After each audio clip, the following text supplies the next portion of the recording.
นิทาน4 บาท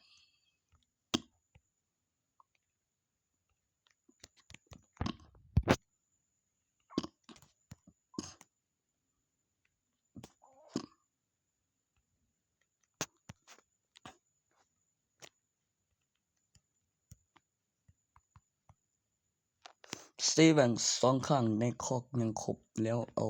เงินเอกเนี่ยมึงเฮ็ดแนวใดแต่บนโต๊ะที่3เสร็จข่อยในบ้านอยู่ดอกเตรียมคอกรอ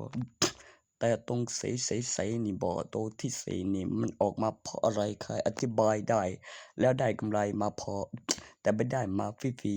ๆเพราะสิ่งใดตัวที่ทำได้ตัวที่ตั้งราคาตัวที่มาแปลกใหม่หลอกกว่าตัวประหลาดคือตัวแปลกใหม่คือตัวเกิดก่อนสิงคราชเป็นตัวอ้ายในระยะการคำนวณนั้นซื่อประหลาดต่างจากแปลกใหม่เพราะแปลกใหม่มาก่อนประหลาดมาซะกว่าแปลกใหม่เลยหลอกกว่าประหลาดตัวประหลาดจะปะทะกับแปลกใหม่และอธิบายเป็นเช่นแปลกใหม่ว่าอย่างไรในนรสิงห์แล้วเจอกับสิงคราชแล้ววันสุริยคราชได้ดับยักษ์ไปตัวเลือกได้2 วันใน1 วันในวันนั้นมีสิงโตลายหรือเสือลายหรือราชสีห์เป็นตัวเส้นใดแล้วตกอยู่ในวิชาอะไรบ้างในเอกสารแผ่นนี้และมีคณิตศาสตร์ผสมแล้วมีเด็กเลี้ยงวัวตอนหลังแต่ที่แน่ๆศาสตราวิชาวันที่มากกว่ามนุษย์ธรรมดา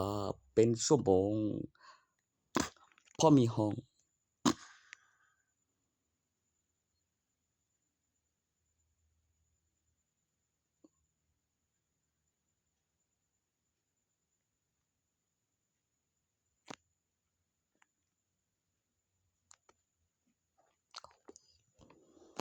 เขามึง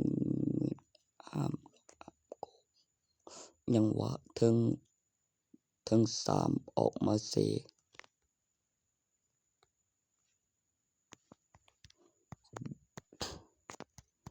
ได้ไง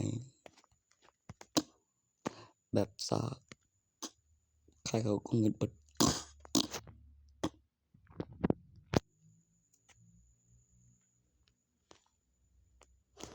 กูอยากรู้คือกันแม่งถึงเม็ดที่3แหมมันเป็น4 เม็ดได้จังใดวะเอาก็มีเงินเหลือของแล้วมีใบแล้วถึงเม็ดที่3เม็ดละ40เด้กงร้อย2,000ก็10 เม็ด400แล้วก็เบิ่งดีๆถึงเม็ดที่3มีกำไรเม็ดหนึ่งเป็น4 เม็ดในกองร้อย2,000เพราะซื้อมาทุนเม็ดละ20ตอนขายเม็ดละ40เด้รวมมากกว่า2 เม็ดเป็น4 เม็ดมองใดมองพอดีอีกเม็ดหนึ่งเป็น4 เม็ดนั่นเด้มองกำไรอย่างเดียวมองขึ้นรูปนับค่ามีกี่วีซ่ามีมากกว่าคนปกติอยู่จักชั่วโมงในมื้อหนึ่งในห้องเกี่ยวกับอุปกรณ์หลักฐานพยานบอกไว้และ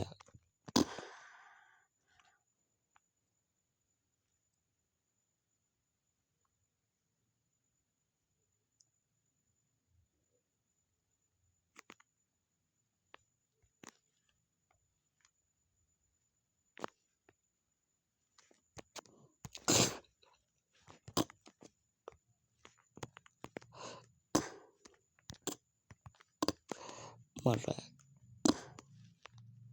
เจ้าหมอสีว่า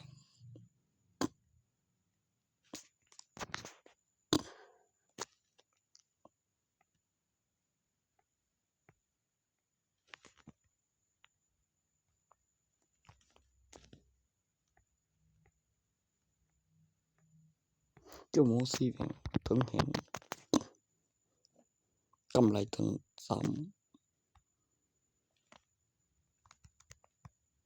เป็นสี่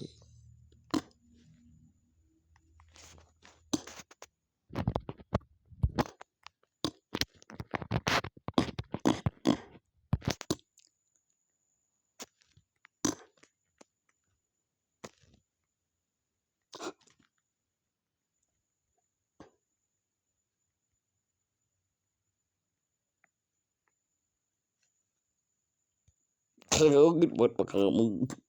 มึงไอ้ใส่หวังสากในนะมึงไอ้ใส่หวังสากในโดนหนักแน่นอนลีลาบ่ค่อยดีแพ้บักแซมไป2 ทีไม่ใช่เลยครับ